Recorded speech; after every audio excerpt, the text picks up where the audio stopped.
Sekarang semua ditampakkan dalam kehidupan kita. Makanya disebut alam. Alam. Kemarin saya 2 kali menerangkan, bahkan di hadapan beberapa ulama tuh di Jawa Barat. Kan sering disebut bencana alam ya. Alam itu kan tanda, Bu, Pak. Ya, Rabbul Alamin, ialah yang punya alam, yang merawat, yang menampakkan tanda-tanda. Anda sebut bencana alam. Artinya ada tanda dalam bencana itu. Siapa yang ngasih tanda? Yang punya. Ada apa tanda dari Allah di situ? Jangan salahkan hujan. Ya, boleh jadi hujan itu tanda, sebab kalau nggak ada itu nggak kelihatan kayunya.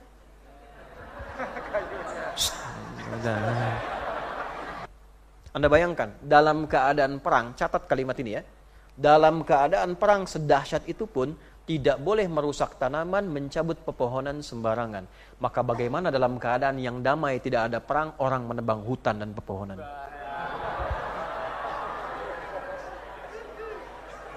Oh, saya sampaikan kemarin di Majelis Ulama dalam suasana di Bandung, di Kodam 3 Siliwangi, MUI hadir. Saya sampaikan pada ulamanya. Saya bilang itu ijma ulama. Jadi kalau ini para ulama di MUI tidak sepakat dengan itu, dipertanyakan ke ulamanya. Karena itu nyata.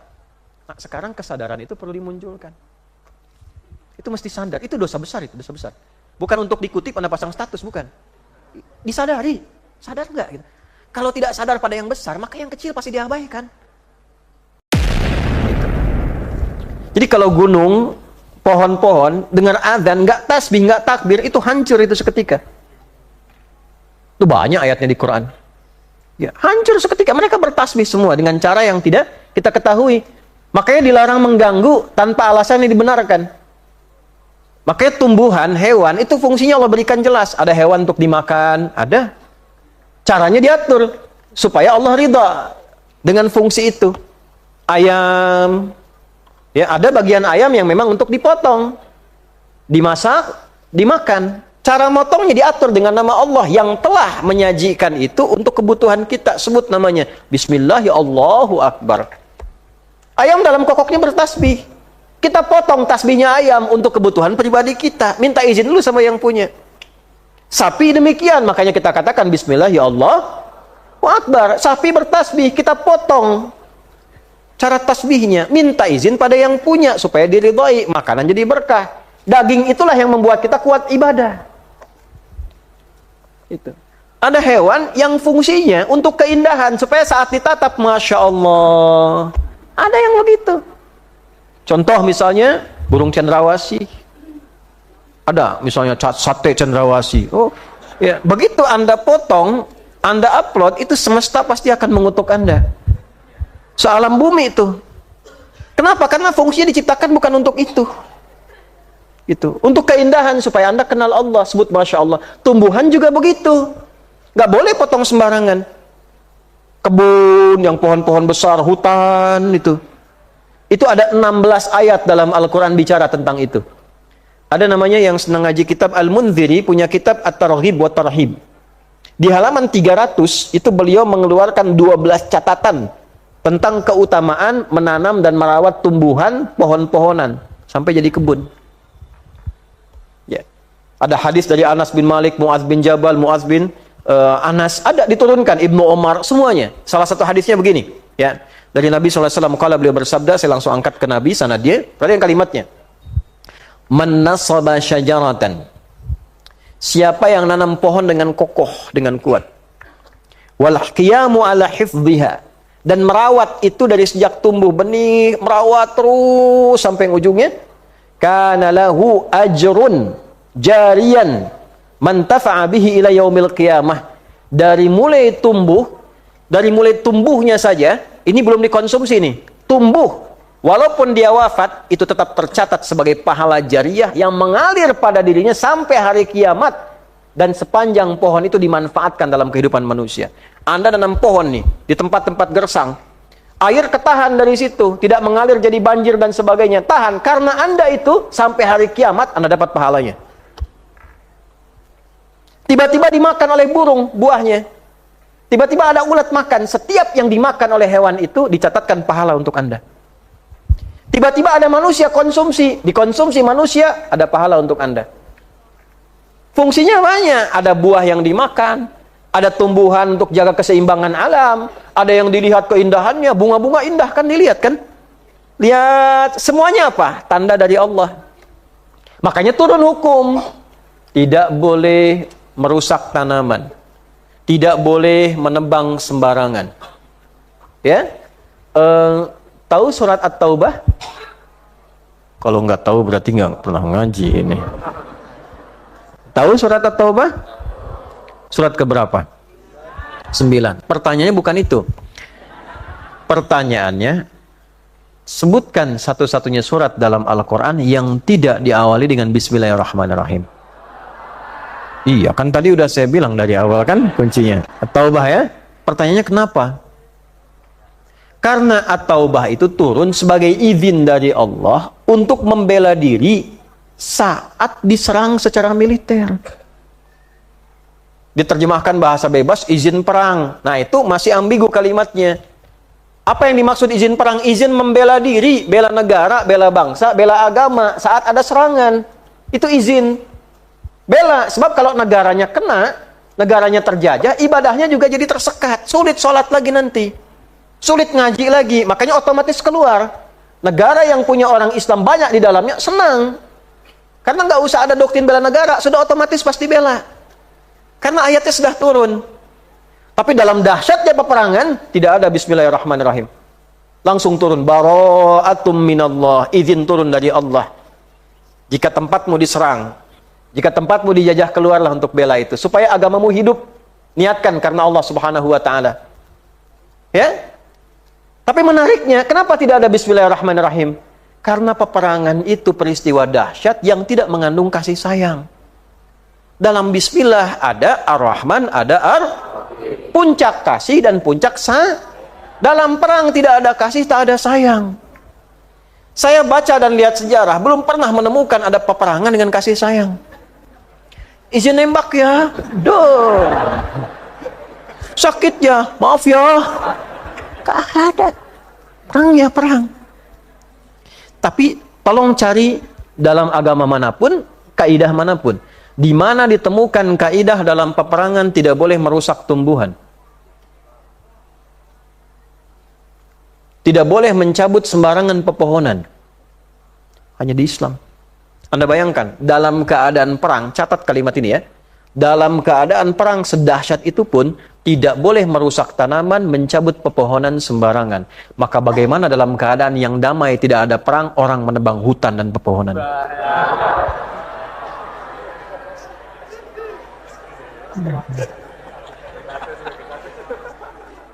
Masuk Pak Eko? Enggak, ada Eko di belakang sini. Dia belum masuk, masih di belakang. Maksud saya, Eko masuk, Eko tadi masuk belakang. Saya kenal lama gitu. Itu nyata. Oh, saya sampaikan kemarin di Majelis Ulama dalam suasana di Bandung, di Kodam 3 Siliwangi, MUI hadir. Saya sampaikan pada ulamanya. Saya bilang itu ijma ulama. Jadi kalau ini para ulama di MUI tidak sepakat dengan itu, dipertanyakan keulamaannya. Karena itu nyata. Nah, sekarang kesadaran itu perlu dimunculkan. Itu mesti sadar. Itu dosa besar, itu dosa besar. Bukan untuk dikutip Anda pasang status, bukan. Disadari. Sadar nggak gitu. Kalau tidak sadar pada yang besar, maka yang kecil pasti diabaikan. Kalau tidak sadar pada yang besar, yang kecil pasti diabaikan. Kalau yang besar-besar sudah tidak menghunjam pada jiwa lagi, maksiat kecil itu sudah nggak ada nilainya. Itu masalah. Kalau korupsi yang besar sudah dianggap biasa, maka jangan berharap yang kecil-kecil itu akan disadari. Itu kaidahnya kan begitu. Ya. Kalau Allah saja tidak dia perhatikan, apalagi Anda. Tuh. Bu, kayaknya ibu kalau anak perempuan, ibu punya anak cucu perempuan, mau nikah, lihat calonnya dekat nggak dengan Allah. Kalau dia sholat pun tidak dia kerjakan, jangan titipkan. Allah aja dia tinggalkan, apalagi cucu ibu.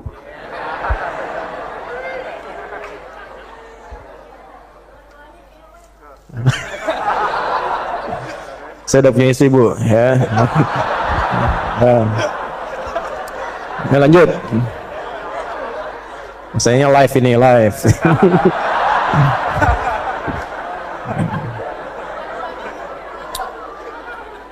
Aman.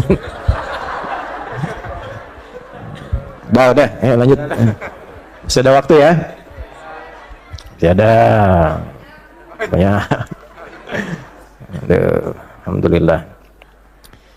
Apa-apa, Anda kalau sudah punya pasangan, yang lain anggap aja mantan. Ya.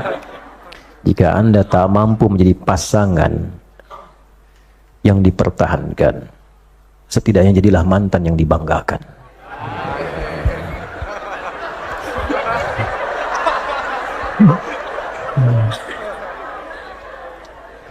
Dan ntar Anda pulang ditanya tadi ngaji apa mau Ustaz?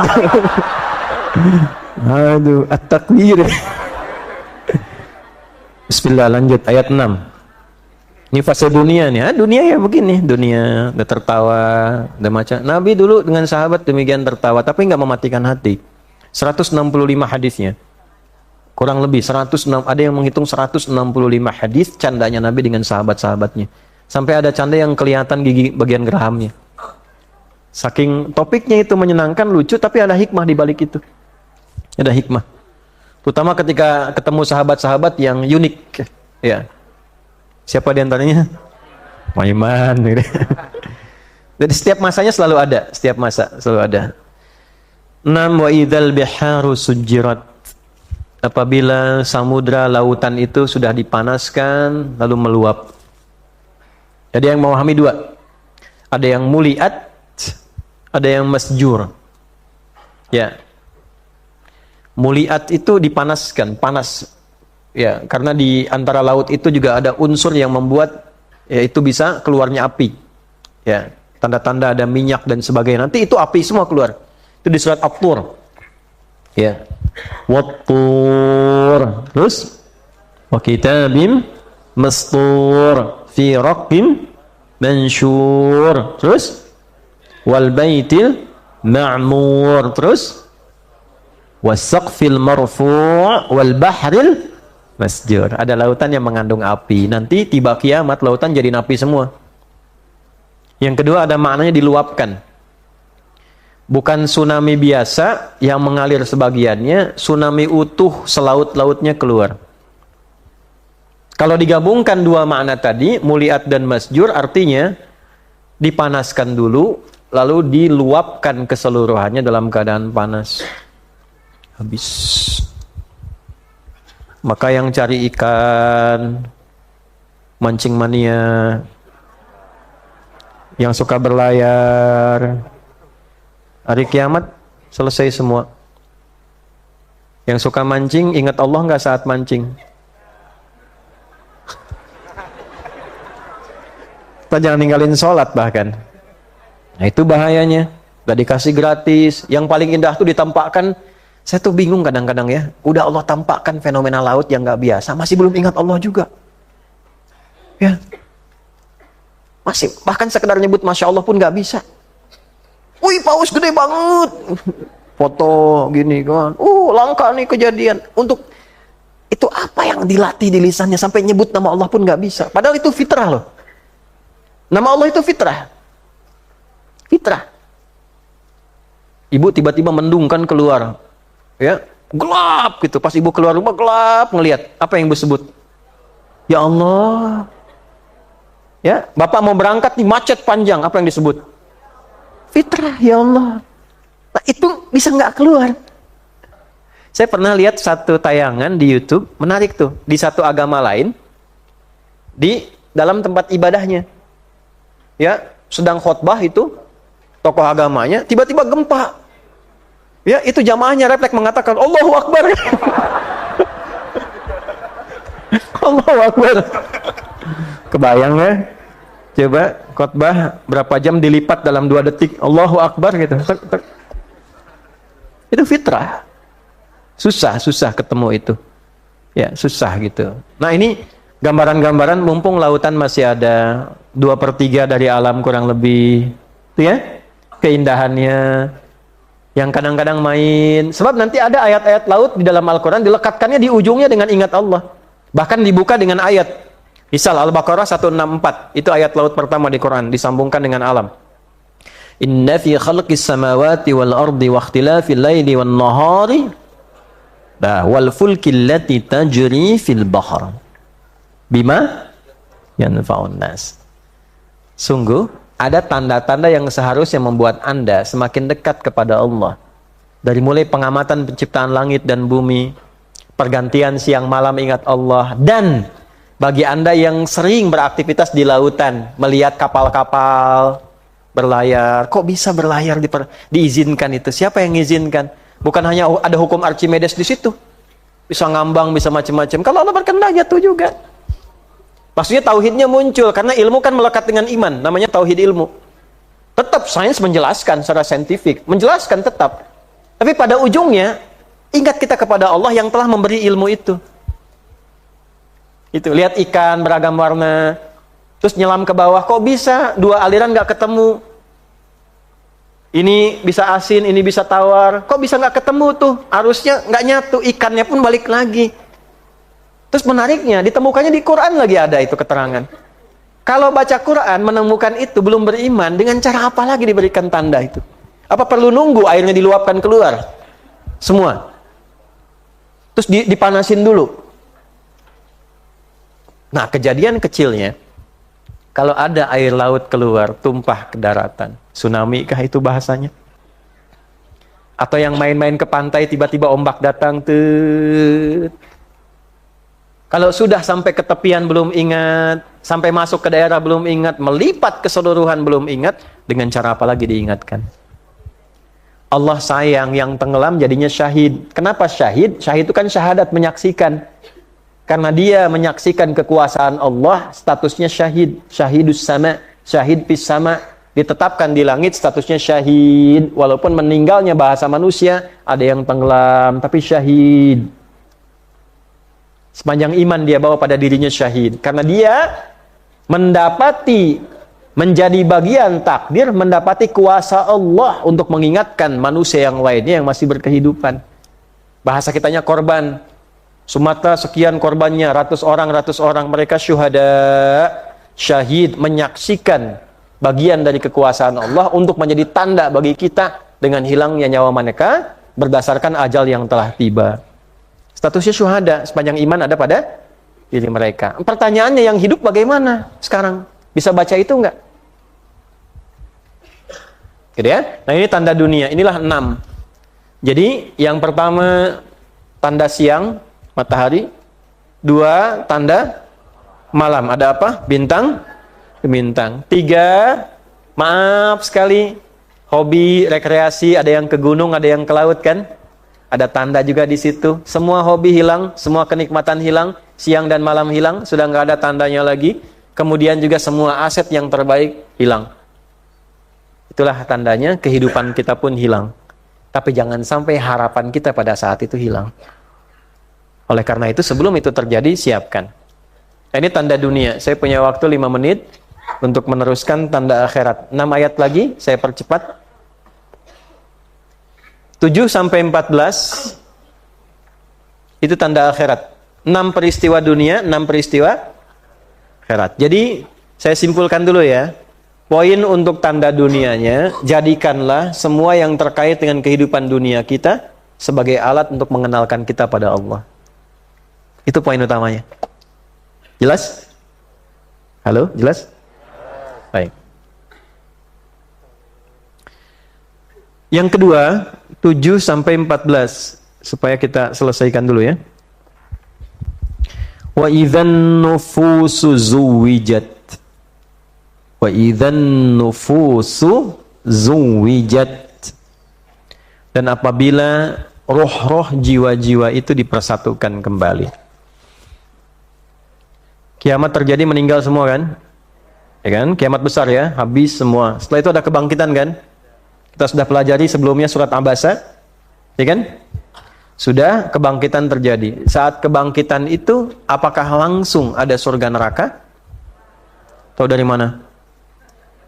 Nah, yang penting kita ketahui setelah kebangkitan itu fase kedua dari kiamat. Fase keberapa? Nah, fase kedua. Di fase kedua ini ada 6 lagi peristiwa. 1, wa idzan nufusu zuwijat. apabila roh-roh, nafas-nafas itu dipersatukan kembali. Ada 3 pemaknaan dari ayat ke-7 ini. 1, roh disatukan kembali dengan jasad. Akan meninggal, rohnya dicabut kan? Nafasnya dicabut. Bahasa Quran ketika mewafatkan jiwa kita itu pakai nafas. Tapi saat ditiupkan masuk pertama kali untuk kelahiran pakai roh bahasanya. Ya, misal saat kelahiran masuk roh. Quran surah ke-15 ayat 28 sampai 29 dulu. Wa idz qala rabbuka lil malaikati inni khaliqum bashara min salsalim min hama'im masnun fa idza sawaituhu wa nafakhtu fihi min ruhi wa nafakhtu fihi min ruhi. Ketika unsur kehidupan masuk ke dalam tubuh, rohnya dulu disebutkan, roh yang masuk, bukan nafasnya, rohnya. Contoh lain, suka baca hadis, apa yang paling sering dibaca? Al-Arba'in.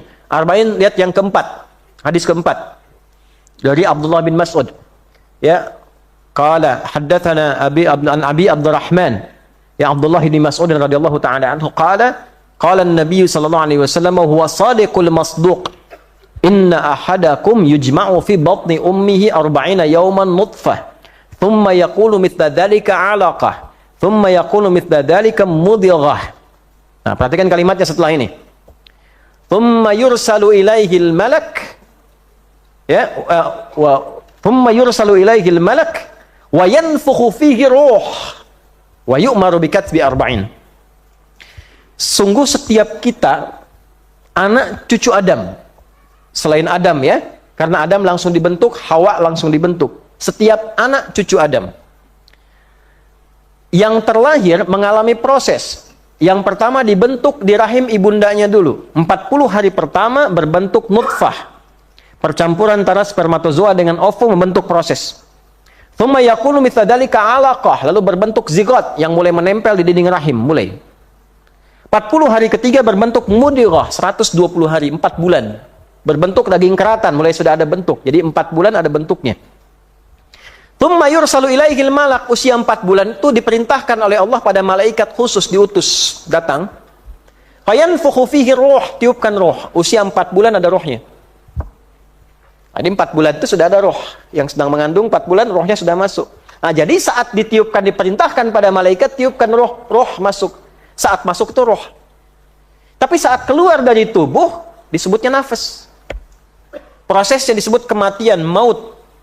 Ya, Quran surah ketiga Ali Imran ayat 185.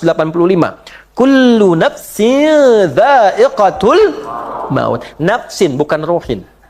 Kullu nafsin bukan kullu ruhin. Kullu nafsin. Siapa yang diperintahkan? Malakul maut. Quran surah 32 ayat 11. Qul yatawaffakum malakul mautil ladzi wukila bikum. Katakan Muhammad SAW, aku utus malaikat khusus tugasnya mencabut nyawa saja. Mencabut proses maut saja. Prosesnya maut, yang mencabutnya malakul maut, yang akan dicabut namanya mayyit. Innaka mayyitun wa innahum mayyitun. Quran surah 30, Quran surah 39 ayat 30 itu. Kamu itu calon meninggal, mayyit. Kalau akan meninggal, mayyit. Mayyit. Mayyit. Mayyit. Akan meninggal. Kalau sudah meninggal, hilang tasdidnya, tinggal sukun. Mayit. Tuh, jelas sekali. Mayit. Tinggal sukun. Ngaji bahasa Arab, perdalam sedikit. Kenapa tasdid berubah jadi sukun? Sukun itu gambaran ketenangan. Dari kata sakinah, sukun, tenang, indah. Upayakan hidup dalam pergerak, walaupun itu sulit, meninggallah dalam keadaan tenang dengan sukun. Sukun, tenang. Mayitun artinya hilang, nyawanya hilang, selesai. Mayitun masih hidup. Dicabut itu tasdidnya, tinggal bulatan, mayitun. Ini bukan ilmu ta'atik ya, agak mahal ilmunya, karena ada kaidah ilmu bahasa di sini. Dan itu jadi fitrah. Pernah dengar nggak Susuke Watanabe? Kalau Dragon Ball? Dragon Ball itu, Son Goku misalkan, Kamehameha gitu kan, Piccolo dan sebagainya. Terus 96 kan, dia Susuke Watanabe nama yang menulis itu. Kalau sudah kena, terus mati kan lawannya itu, di atasnya ada bulatan kan? Itu fitrah. Saya nggak suka nonton itu ya, tapi saya pernah lihat gitu kan. Terus saya pelajari karena gandrung kan orang-orang dan sebagainya. Itu lihat itu fitrah. Fitrah. Nah, ini kembali ke sini. Kalau meninggal, yang ditarik apanya? Nafasnya. Pertanyaannya, kenapa yang masuk roh yang keluar nafas? Karena saat masuk belum ada amal. Keluar bawa amal. Jelas? Maka nanti saat meninggal itu dicabut berdasar keadaan amalnya. Kalau amalnya baik, tenang nyabutnya. Ada unsur ibadah. Ketenangan jiwa yang diisi ibadah namanya tuma'ninah. Nafasnya mutmainnah. Karena itu sholat, ruku' tuma'ninah. Sujud tuma'ninah. Kapan tuma'ninah? Sampai hati merasa tenang. Makanya ruku, doa sampai hatinya tenang. Ketika hatinya tenang dari ibadah namanya mutmainnah. Saat ditarik itu, ditariklah dalam keadaan mutmainnah. Turunlah Quran surah 89 ayat 27 sampai 30. Ya ayyatuhan nafsul mutmainnah, irji'i ila rabbiki radiyatan. Kenapa? Fadkhuli fi ibad. Ibad itu konfirmasi ibadah. Fadkhuli jannati. Nafas. Nah, nanti nafas yang dicabut ini kalau dia rajin ibadah tenang, kalau bermasalah berat nyabutnya. Malaikat ringan aja nyabut. Ya, kitanya digambarkan keadaan kitanya yang sulit itu. Ya, begitu selesai dicabut, nanti terjadi kiamat semua, selesai habis, dibangkitkan lagi, disatukan lagi nafasin dengan jasadnya. Itu dari keterangan yang pertama. Jadi nafas dipertemukan lagi dengan pemiliknya. Gak akan bertukar. Satu. Makanya siap-siap nih. Ya, sebelum dipertemukan lagi, rawat nih tangan. Supaya tangan gak berat saat ketemu Allah.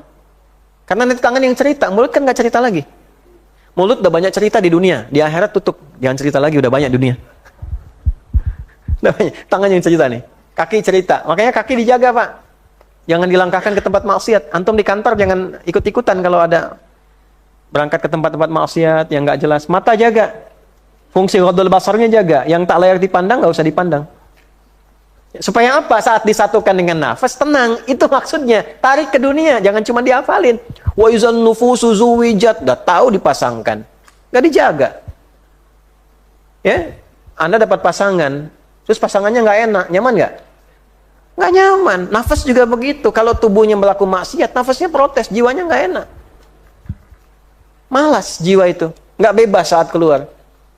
Satu. Yang kedua, dipasangkan dengan pasangan-pasangan akhiratnya. Kalau dia baik di dunia, bertemu pasangan terbaik saat di akhirat. Makanya kita sering mengenal, dijelaskan oleh Allah, diperkenalkan ada bidadari-bidadari untuk laki-laki. Ada pangeran-pangeran surga untuk perempuan. Ibu jangan takut, Bu. Ya, ada bidadari surga, ada pangeran surga. Pangeran surga namanya Wildanun Mukhalladun. Wildanun Mukhalladun. Yang berpasangan di dunia sepanjang beriman dipasangkan lagi. Dirubah. Cantiknya seperti cantik bidadari surga. Indah. Nafsu sudah dicabut semua. Nafsu itu maksudnya kecenderungan buruk. Jadi nggak akan ada banyak pikiran buruk, protes ini itu. Nggak ada semua. Sudah selesai semua. Insya Allah. Ibu mau bertemu lagi dengan suami di surga? Bapak mau bertemu istri di surga? Nah, memori dunia akan hilang, Pak. Hilang semua udah. Budak kenceng-kenceng, bapaknya yang dia loh. Di akhirat udah semua tuh. Yang perempuan dapat wildanun mukhalladun. Wajahnya seperti mutiara, indah. Nggak pernah bapak ibu tatap di muka bumi. Nggak pernah kelihatan seperti itu. Walaupun terdengar tak sesuai imajinasi ibu. Ini ya, saya gambarkan. Pangeran surga, keindahannya tak terlukiskan, bagaikan mutiara, pancarannya bagaikan emas yang berkilauan, lu'lu dan marjan. Terus ibu langsung bayangin kan? Nah, nggak seperti bayangan ibu itu. Makanya Quran isinya nggak bisa disebut fiksi, nggak bisa disebut fiktif. Karena imajinasi kita langsung disanggah Nabi. Mala ainun ra'at, wala udhunun sami'at, wala khatara ala qalbi bashar. Itu pencegah pertama yang disebutkan Nabi. Walaupun kita punya imajinasi, tak akan sama dengan gambaran-gambaran yang Allah sampaikan. Saking indahnya. Nah, kita yang laki-laki ada hurun ain. Cantiknya luar biasa. Jangan dibayangkan istri kita, pasangan kita, dan sebagainya. Sekarang, jauh.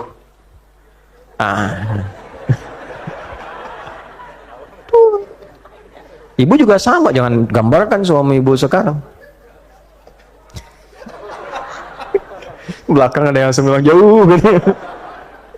Jadi kalau pengen dapat suasana itu, perbanyak ngajinya di surat Ar-Rahman.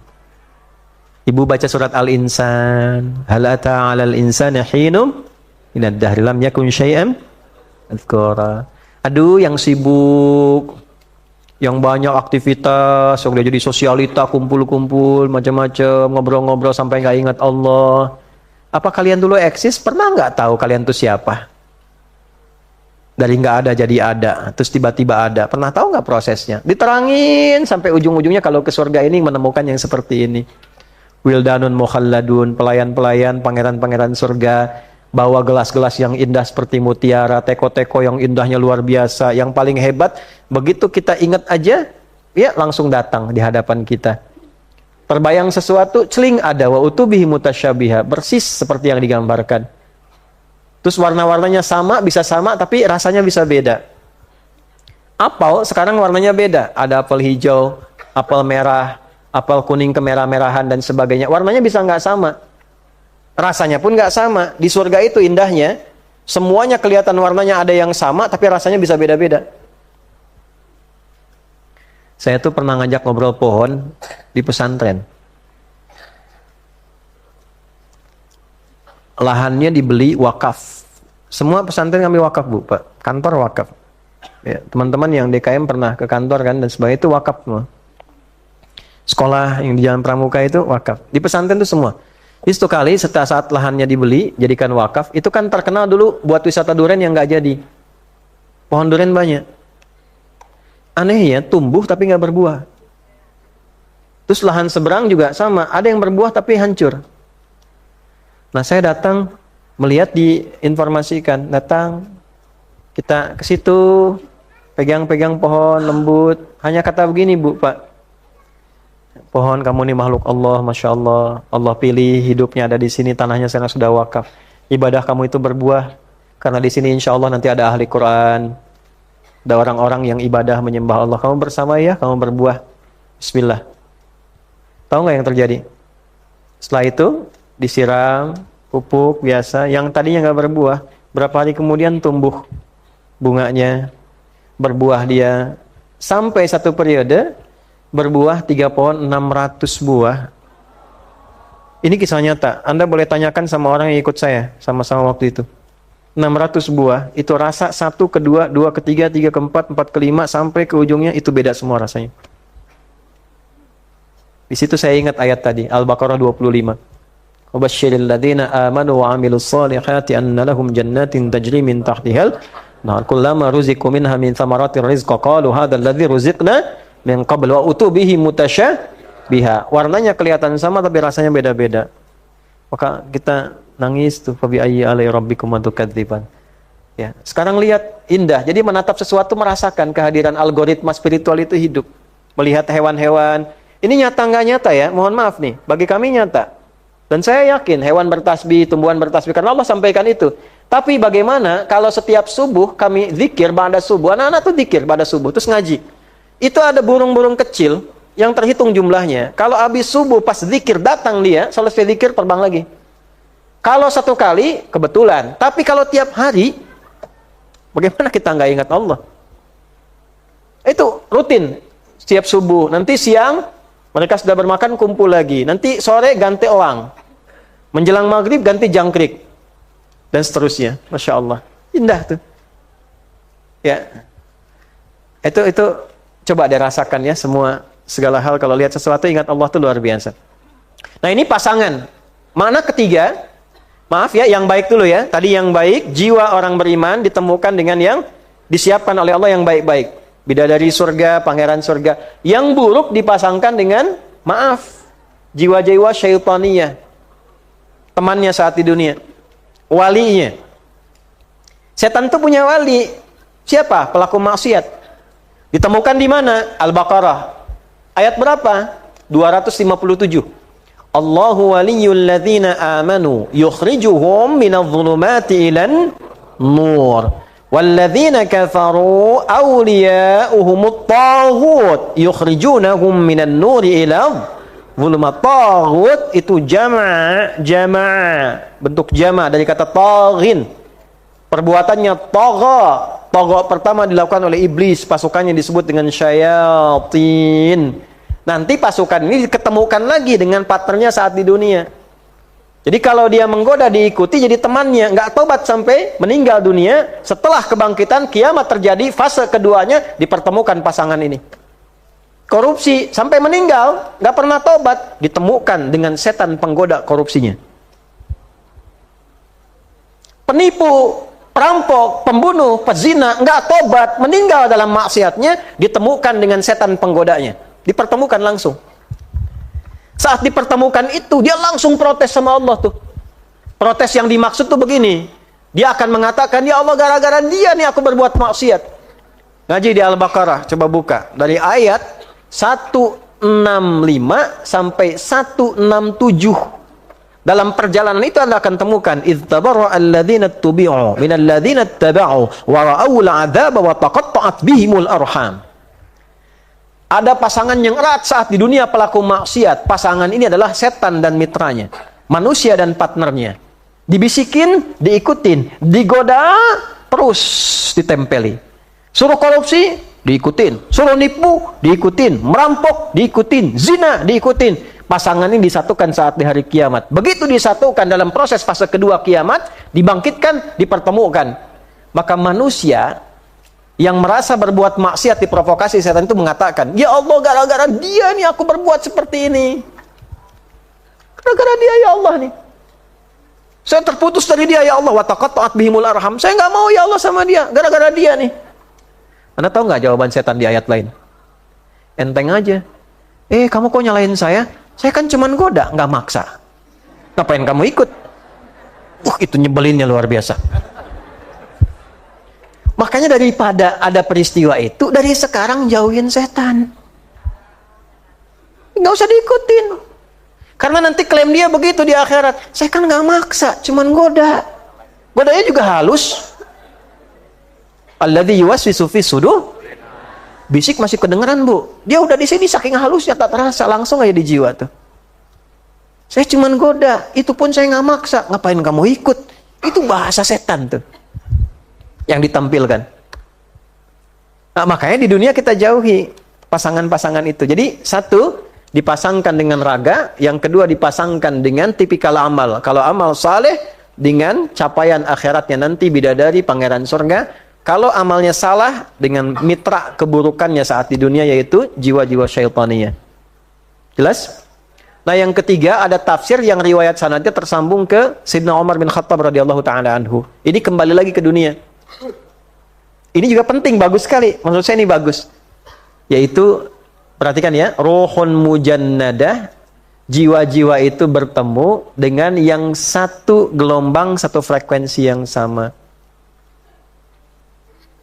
Apa manfaatnya? Manfaatnya dalam muamalah. Kalau cari teman, saya ulangi, baik itu teman hidup berkeluarga, teman untuk di kampus, teman untuk beraktivitas di kantor, carilah yang sekiranya roh kita menangkap itu dengan kebiasaan kita. Jadi kalau yang rajin sholat akan ketemu dengan yang sholat lagi. Kalau yang rajin baca Quran, itu rohnya akan gampang terhubung dengan yang baca Quran lagi. Kalau belum ketemu, buat suasana itu. Kumpul dengan teman-teman, ciptakan kondisinya. Yuk di kampus, bikin halakoh ngaji Quran sama-sama. Keluarkan ayat-ayat sesuai dengan spesialisasi kuliah Anda. Di kantor, ajak teman berangkat jamaah. Nanti biar rohnya nyambung. Kalau sudah nyambung, itulah pasangan yang benar. Itulah pasangannya yang benar. Sebab gak akan ketemu pelaku maksiat dengan orang taat tuh gak akan ketemu. Walaupun dipersatukan, jiwanya akan menolak. Ya, akan menolak. Orang bebas ketemu orang bebas lagi, free man, preman, dengan preman lagi gaulnya. Ya kan? Ya, dia gak akan pernah ngajak-ngajak kiai. Ketemunya preman lagi. Temu saya lewat, kiai, mabuk yuk. Nggak mungkin. Ketemunya dengan preman lagi. Assalamualaikum mungkin, kalau dipaksakan Assalamualaikum, gitu. Ada malunya. Kiai ketemu kiai lagi, ketemu santri. Bahasanya ketemu bahasanya lagi tuh ruhun mujannada. Maka roh dipasangkan dengan kebiasaan-kebiasaannya. Maka kalau ingin mendapatkan teman yang baik, jadilah orang baik. Nggak cukup dengan amin, jadi orang baik. Ya, latihan. Nah ini wa idzan nufusu zuwijat. Saya berhenti di jam 10 ya. Kalau ada yang punya keperluan nggak apa-apa. Ya saya izinkan, nggak apa-apa. Silahkan Ibu sampai jam 11 ya. Nah, saya jam 10 berhenti dulu ya.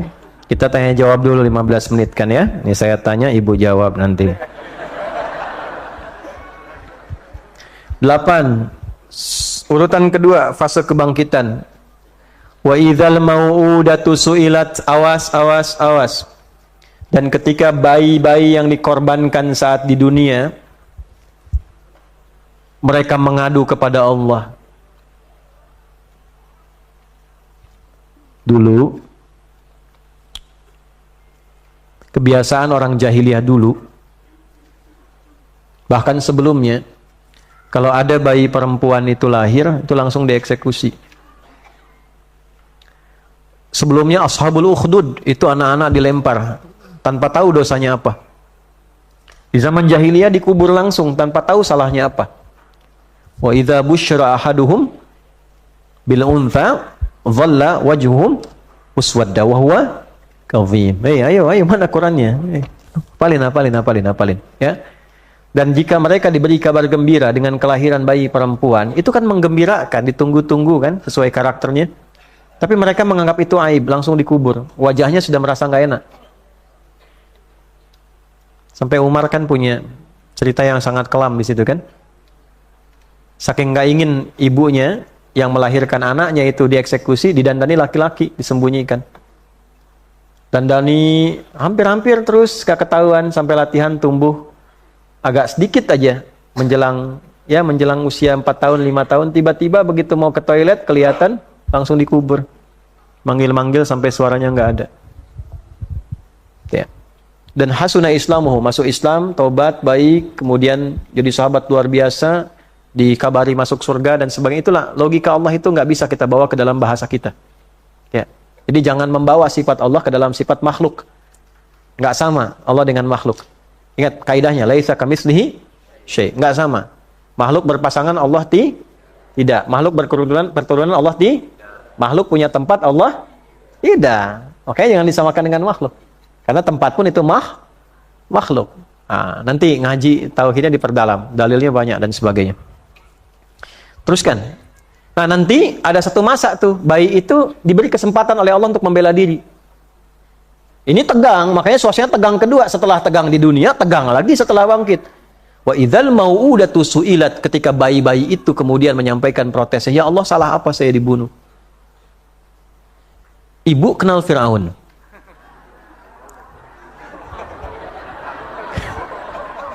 Ini tanda udah mau habis nih waktu nih.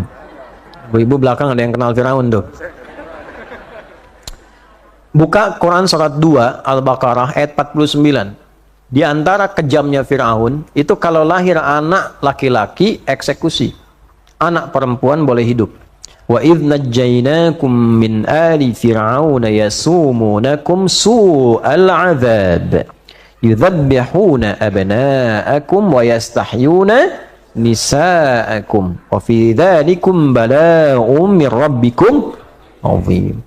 Dan ingatlah, coba pahami, pelajari, baca kisah tentang kekejaman Firaun dan koleganya. Ketika ada informasi akan lahir bayi laki-laki yang akan menghancurkan digdayanya Firaun dan kerajaannya, langsung keluar dekret dari Firaun memerintahkan Algojo, intelijennya juga, untuk mengamati setiap perempuan yang sedang mengandung. Amati.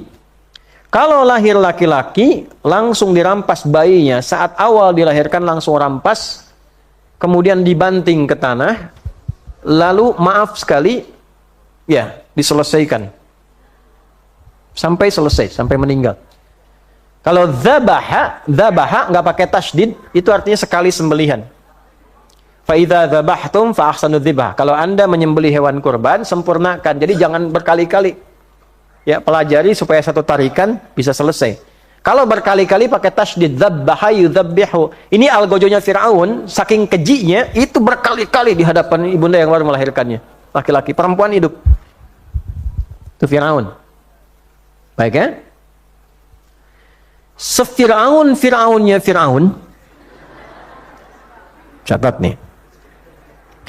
Sefiraun-firaunnya Firaun, dia masih nunggu dulu yang lahir itu laki-laki apa perempuan. Kalau perempuan bebas, laki-laki terabas. Sekarang yang mengaku bukan Firaun, dia nggak peduli nunggu sampai lahir. Dengar, oh kamu hamil, gugurkan. Aborsi. Sayang gugurin aja, masih manggil sayang untuk menggugurkannya. Dia nggak nunggu lahiran, dia nggak nunggu kehidupan. Sebelum dilahirkan, dia selesaikan dulu. Kalau Firaun saja, yang kekejamannya luar biasa, disifati oleh Al-Quran, pembunuhan terdahsyat bagi bayi yang baru terlahir, bagaimana dengan orang di masa kini yang membunuh sebelum dia terlahir? Maka dengan cara apa kita sifati? Nah, motifnya macam-macam. Quran surah Al-An'am ayat 151. Wala taqtulu auladakum min imlaq. Nahnu narzuqukum wa iyyahum.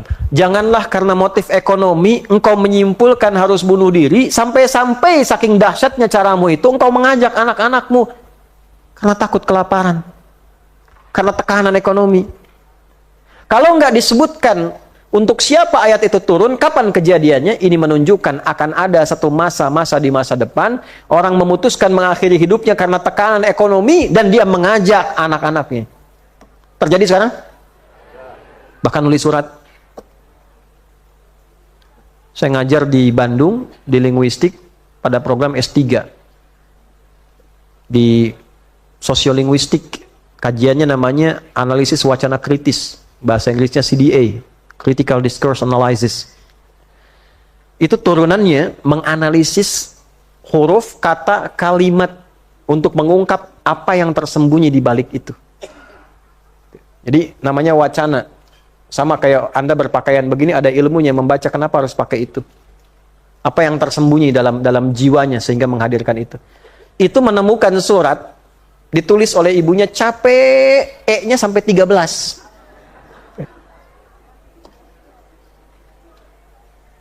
Itu betapa tekanannya luar biasa. Tekanan. Tapi dahsyat apa tekanan itu sampai membuat sebuah kesimpulan bahwa anaknya mesti ikut untuk mengakhiri penderitaan anak, katanya. Biar mama yang tanggung dosanya di akhirat nanti. Ada apa persoalannya? Ketika dia mengaku seorang muslim, apakah ayat ini pernah masuk terinstal pada jiwanya? Salahnya siapa? Kemana ustadz yang mengajar? Mana kiainya? Kiainya sibuk urus dunia. Kemana orang kesadarannya untuk ngaji? Sibuk dengan dunia. Ustadznya sudah ada, jamaahnya nggak mau belajar. Ayatnya ada turun 15 abad yang lalu. Kalau engkau ada tekanan sekuat apapun ekonomi, jangan putuskan mengakhiri hidupmu. Nggak ada korelasinya mengakhiri hidup dengan kebaikan ekonomi. Malah muncul beban baru. Muncul beban baru. Bagaimana caranya? Diturunkan lagi. Nanti banyak ayat-ayat turun. Perbaiki dulu hubunganmu dengan Allah sampai kamu merasa punya Allah. Kalau sudah merasa punya Allah, turun ayat-ayat Allah yang rawat tuh. Turun, jaga. Makanya ketika itu terjadi, datang kakaknya, datang adiknya, datang koleganya. Kenapa kamu harus begitu? Kenapa nggak saya aja yang rawat dan sebagainya? Artinya kan masih ada Allah kirimkan orang-orang terbaik.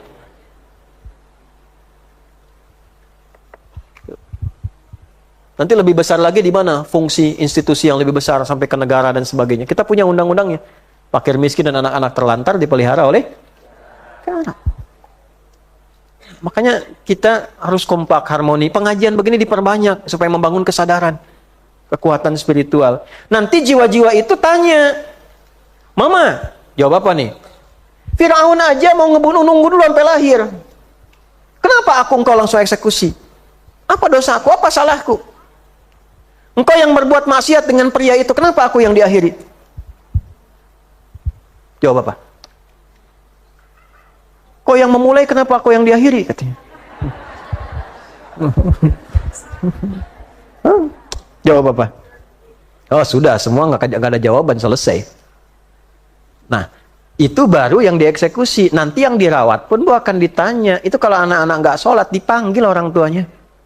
Panggil. Memang hisabnya masing-masing. Tapi nanti akan dicek dulu. Waktu kecilnya sebelum dia balik, sebelum bisa berpikir dan menyimpulkan, ada nggak bekas orang tuanya itu? Dibuka filenya, termasuk fisik yang ada pada anaknya.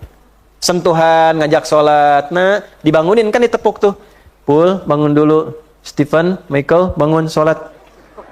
Ya, Kathy, Aisyah, ya, Sukaisi, bangun. Ya, semua kan? Semua nama-nama yang baik-baik. Kan ditepuk kan? Nah, tepukan itu ada tanda berbekas. Bekas itu akan dicari. Pernah nggak ada bekas itu? Yang agak keras, misalnya telinga, pernah dijewer. Ya? Supaya tidak meninggalkan sholat. Ini nanti akan tampak. Ada nggak di sini tuh? Makanya saya paling sebel tuh kalau ada media-media memprovokasi, menampilkan berita anak-anak yang tiba-tiba ke guru jadi berperilaku kurang ajar. Mohon maaf, ke orang tua jadi tidak ada arah, dikit-dikit kekerasan, dikit-dikit panggil polisi dan sebagainya. Pada sesuatu yang harusnya ditoleransi. Saya ini dulu produk tamparan dari guru. Walaupun yang salah orang lain. Karena sekamar harus dihukum. Dijejerkan malam-malam, ditampar, pak, depan teman-teman, depan kakak kelas yang lainnya. Ya oleh guru. Yang salah yang lain. Kita ikut di situ ditampar. Apakah marah? Tidak. Lapor polisi? Enggak. Lapor orang tua? Tidak. Diam kita. Marah sama gurunya? Tidak. Tapi kita buktikan dengan menunjukkan kebaikan-kebaikan yang kita memang tidak begitu. Teman-teman juga dibuktikan lagi. Ternyata yang ditampar itu sekarang sukses-sukses. Iya. Ini bukan izin bagi guru untuk seenaknya menampar, tidak juga. Ya karena nggak mungkin ada guru itu sengaja nampar, tuh nggak mungkin. Kecuali guru yang kurang sehat atau ada masalah di rumah yang tidak selesai. Ke bawah. Makanya ibu kalau suaminya guru, ibu baik-baik tuh berangkat tuh. Ya, jadi nggak seperti itu. Yang salahnya murid, kok guru yang dilaporkan dan sebagainya. Ini kondisi-kondisi yang harus diperbaiki kembali. Nah, sebaliknya orang tua juga mesti dibantu karena fungsi sekolah itu bukan titipan, tapi mengambil dari bagian kewajiban di orang tuanya dengan kesadaran. Harusnya kan rawat kita orang tuanya. Mereka berani mengambil tanggung jawab itu. Nah sekarang nanti akan ditanya saat kembali kepada Allah. Kenapa nggak sholat? Dicari jejaknya tuh, ada nggak? Nah ini poinnya. Wa idzal mau'udatu su'ilat. Kalau diteruskan sampai ayat 9, bi ayyi dzambil qutilat. Maka ini khusus bagi anak-anak yang dieksekusi sebelum mereka tumbuh berkehidupan. Ya hati-hati ya, hati-hati.